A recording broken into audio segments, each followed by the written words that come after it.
निफाड साखर कारखाना सध्या बंद असून तो लवकरात लवकर चालू व्हावा यासाठी जुन्या राजकारण्यांनी खूप मेहनत घेतली।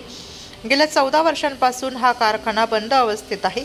भारतातच नव्हे तर देशात पहिल्या क्रमांकावर असलेल्या कारखान्याला राजकारण बाजूला ठेवून शेतकऱ्यांना वैभव प्राप्त करून द्यावे अशी मागणी चेहडी खुर्द ग्रामस्थांनी केली। एक खंत वाटते या निफाड तालुक्याची। तसं पाहायला गेलं आज निफाड तालुक्याचे नागरिक हे भूतकाळाकडे बघत नाही आहे, फक्त चालू वर्तमान काळातच चालले आहे।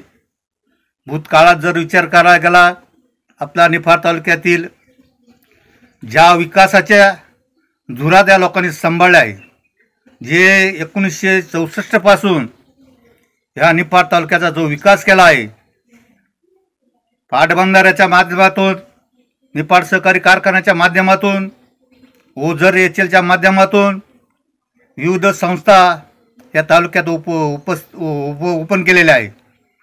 पण भूतकाळात कोणीच जात नाही, कोणी पाहत नाही। का झाले आमच्या निफाड कारखान्याची परिस्थिती? ज्या निफाड कारखान्यामध्ये जिल्ह्यात नवे राज्यामध्ये 1 नंबर, भारतामध्ये 2 नंबरचं पारितोषिक मिळालेला निफाड कारखाना, तो ह्या आत्ताच्या सध्या चाललेल्या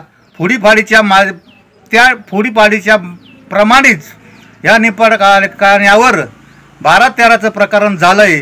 तो केवळ त्या पद्धतीनंच झालेला आहे, म्हणून त्या निफाड कारखान्याचे वाटाघाट झालेली आहे, तो एकदम झाल्यासारखं झालेला आहे।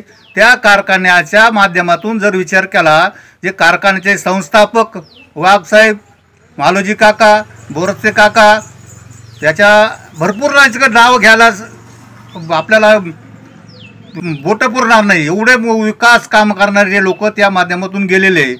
त्या कारखान्याच्या माध्यमातून आमच्या शेतकऱ्याला जे कर्ज मिळत होतं सोसायटीकडून, आमच्या कारखाना ऊस जायचे, ऑटोमॅटिक कर्ज त्या कारखान्यामार्फत वसूल व्हायचं आहे। पण आज कारखाना बंद झाला आहे। आज शेतकरी देशोधडी गेलेला आहे।